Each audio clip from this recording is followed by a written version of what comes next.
Hey you guys, Jared here, back for another video. In my phone collection, you'll very clearly notice that I do have a thing for old Sanyo phones. While I don't have any of the actual Japanese models, I am glad to own a few phones from one of the biggest Japanese electronics at the time. But today we are going over the rise and fall of Sanyo phones. Sanyo no longer exists as of today, as they were acquired by Panasonic in 2009 and fully consolidated into it in 2011. If you're not familiar with what Sanyo is, Sanyo was a Japanese electronics manufacturer founded in 1947. They made TVs, soundbars, etc. But way back in the 90s, they made phones like cordless phones, house phones. They really weren't big yet, but then all of that would change.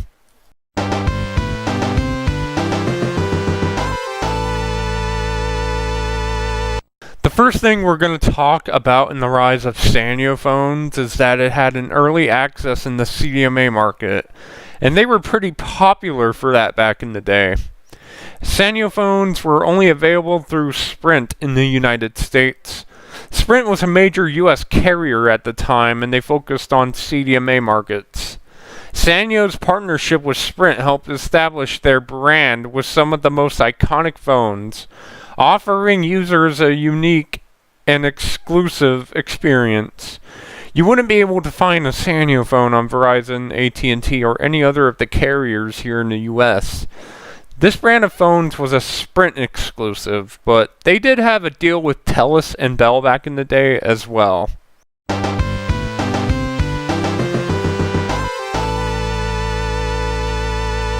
Another thing that made Sanyo rise and stand out back in the day was the designs they used for their phones.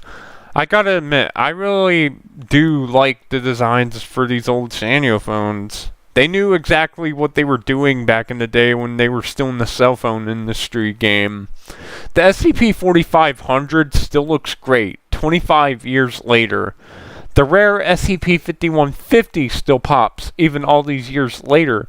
And same with a lot of my old Sanyo phones I got in my collection. They were known for their sleek styles and their designs and features. I love the features these old phones have, even though they're not as advanced as today's phones. I will never forget the designs of these old Sanyo phones and the flips.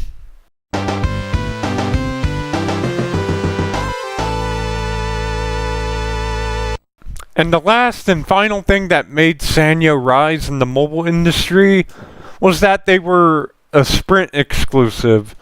Sanyo primarily focused on manufacturing and supplying phones to Sprint. They were a pretty popular choice when you went to Sprint back in the day if you didn't choose a Motorola or Nokia or Samsung.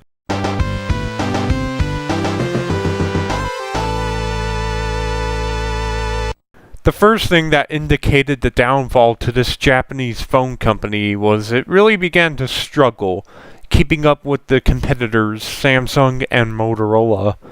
The Katana is Sanyo's belated answer to the Razr.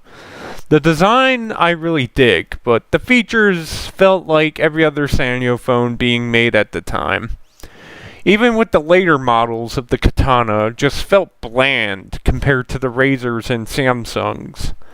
Both of their phones became way more advanced in their features compared to what Sanyo was pumping out at the time. Heck, even the T-Mobile Sidekick was way more better than what Sanyo was making at the time. Sanyo legit never got with the times, leading to one of the many things that saw the end of the brand.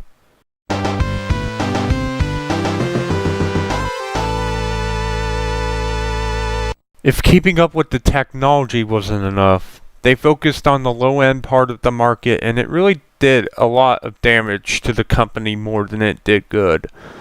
They lost the race, as Samsung, Nokia, Motorola surpassed Sanyo. Nokia, Samsung, Motorola had a pretty strong presence in the mid to their high-tier phone market. Sanyo just, well, stood still.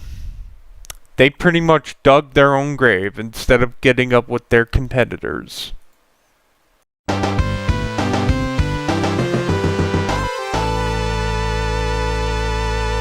And the final nail in the coffin that really shut this company down in the phone industry was their acquisition by Kyocera and Panasonic.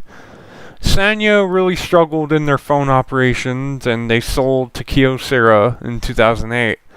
And the Sanyo name was laid to rest in 2011 when Panasonic took over, marking the end in Sanyo's independent presence in the cell phone market. There will never ever be an era of cell phones than an era where Sanyo was churning out these nostalgic and now vintage models. These phones were pretty nice, a pretty nice exclusive in my opinion, but just like anything else, all good things eventually come to an end. Well guys, thank you guys so much for watching this video. If you guys want more videos like this, leave a like, subscribe, and click the bell. And I'll see you guys in the next video. Peace out.